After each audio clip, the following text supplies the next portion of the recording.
টানা 4 দিন পর কারমাইকেল কলেজে চলমান কমপ্লিট শাটডাউন কর্মসূচি সাময়িকভাবে শিথিল করেছে আন্দোলনরত শিক্ষার্থীরা। 25 জুন সকাল 9টা থেকে শিক্ষার্থীরা কলেজ গেটে অবস্থান নেন। এ সময় প্রশাসনিক ভবন নির্মাণ, শিক্ষার সুষ্ঠু ব্যবস্থা, শিক্ষকের অভাব দূরীকরণ ও আবাসন ও পরিবহন সংকট সহ 37 দফা দাবি তুলে ধরেন শিক্ষার্থীরা। দফা দাবি দিয়েছিলাম, কিন্তু সেই দাবির আশ্বাস দেওয়া হলো, সেই দাবি আমাদের পূরণ হয় নাই। তাই আমরা এখন রাস্তায় নামছি, যতক্ষণ আমাদের দাবি পূরণ হবে ততক্ষণ আমরা আন্দোলন করব। এই কলেজের যে দুর্দশা সেটা আপনারাও জানেন, আপনারাও সংবাদ মাধ্যমের মাধ্যমে এটি তুলে ধরেছেন অনেকেই। এখানে সকল শ্রেণী পেশার মানুষ তারা সবাই তাদের যে সুবিধাগুলো, তাদের যে সমস্যাগুলো সেগুলো আদায় করে নিয়েছে। কেবলমাত্র রংপুর অঞ্চলের কলেজ হিসেবে এই ঐতিহ্যবাহী কারমাইকেল কলেজ বৈষম্যের শিকার হয়েছে। সেই জায়গা থেকে আমরা শিক্ষার্থীরা আন্দোলন করে যাচ্ছি। আসছে এইচএসসি পরীক্ষা বিবেচনায় তারা কর্মসূচি শিথিল রেখেছেন।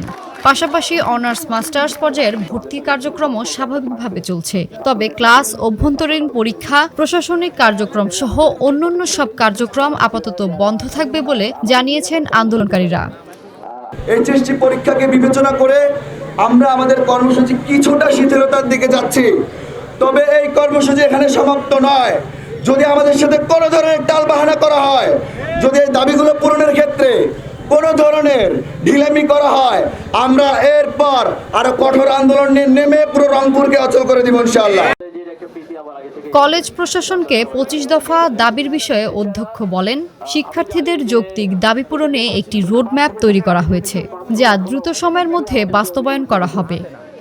আমাদের কলেজের অভ্যন্তরীণ আয় থেকে যে কাজগুলো করা সম্ভব, এগুলো আমরা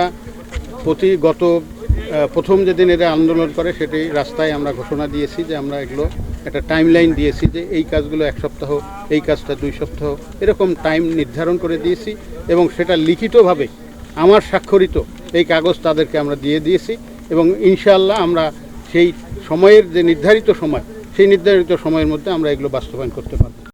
আর সরকারকে দেওয়া 12 দফা দাবির বিষয়ে জেলা প্রশাসক বলেন, কলেজ থেকে 6 সদস্যের কমিটির সঙ্গে তাদের দাবির বিষয়ে ঢাকায় শিক্ষা উপদেষ্টার সঙ্গে আলোচনা করা হবে। আমাদের কাছে মনে হয়েছে যে শিক্ষার্থীরা যে দাবিগুলো করেছেন কারমাইকেল কলেজ সম্পর্কে সেগুলো আসলে যৌক্তিক। মোট 6 সদস্যের হবে টিমটা।